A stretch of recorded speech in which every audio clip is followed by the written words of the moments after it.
পানভিল রেসিপির পক্ষ থেকে সকলকে নমস্কার। দেখুন আজকে আমি সকাল থেকে আমার বাপের বাড়ি চলে এসেছি। বাড়ি ভাইয়ের মেয়ে একজন বসে আছে, দেখতে দেখুন কত সুন্দর। মিঠাই কেমন আছো?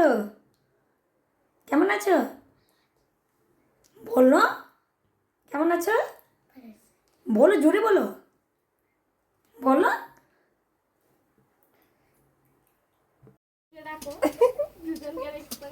দেখুন বন্ধুরা, আজকে আমার মেজো কাকিমা বড়শি দিয়ে কতগুলো মাছ ধরেছে। দেখো কতগুলো মাছ ধরেছি, দেখো দেখো তোমাদের আছে।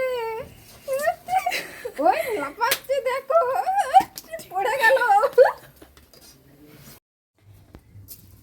দেখুন বন্ধুরা, আজকে বাপের বাড়িতে আমরা এসেছি বলে মাংস নিয়ে এসছে ভাই, তাই আজকে রান্না হচ্ছে। প্রথমে কড়াই কেটে গেছে, তেল দিয়ে দিয়েছি, তার উপর দিয়ে দিচ্ছি পাঁচফোড়ন, তার উপর দিয়ে দিচ্ছি কুচিয়ে রাখা পেঁয়াজ।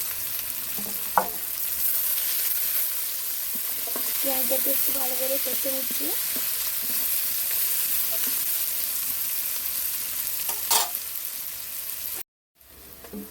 দেখুন বন্ধুরা, পেঁয়াজটা একটু ভাজা হয়ে গেছে, তার উপর বেটে রাখা রসুনটা দিয়ে দিচ্ছে, দিয়ে একটু ভালো করে ভেজে নেবে।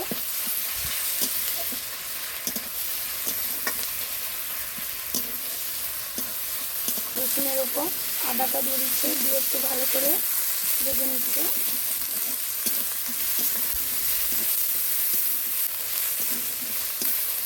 এখানে বেলার মধ্যে বেশি মাংসটা রেখেছে, হালকা করে জল দিয়ে দিচ্ছে।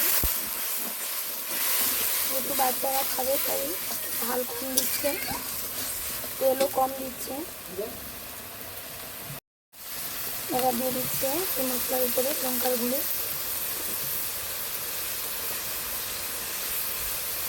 হলুদের গুঁড়ো,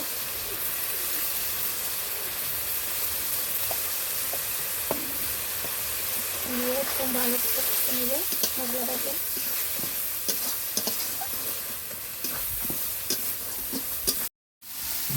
মশলার উপরে দিয়ে দিচ্ছে মাংসটা,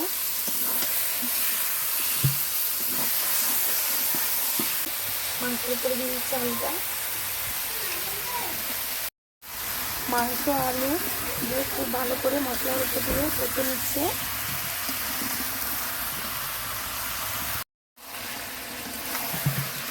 দেখুন মাংসটা খুব সুন্দর কষা হয়ে গেছে, মশলা দিয়ে তেল ছেড়ে গেছে। এবার একটু অল্প করে, কি গো মাংস কষা হয়ে গেছে না বাকি আছে? ও এখনো বাকি আছে। ওই বন্ধুরা, মাংসতে কষা হয়ে গেছে, জল দিয়ে দিচ্ছে।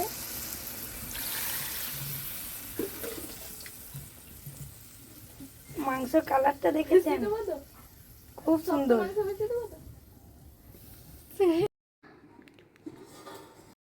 মাংসটা আমার কমপ্লিট হয়ে গেছে, আমি এবার টেস্ট করে নিচ্ছি কেমন লাগছে। আমাকে আর আমার ছেলেকে দিয়েছে, ভালোই রান্না করেছে আমার ভাই বউ, খুব ভালো লাগছে। এইভাবে আপনারা রেসিপিটা রান্না করে খেয়ে দেখুন, খুব ভালো লাগবে। ভালো লাগলে শেয়ার করুন, লাইক করুন, সাবস্ক্রাইব করুন। আজকের মতো ভিডিওটা আমি এখানেই শেষ করছি।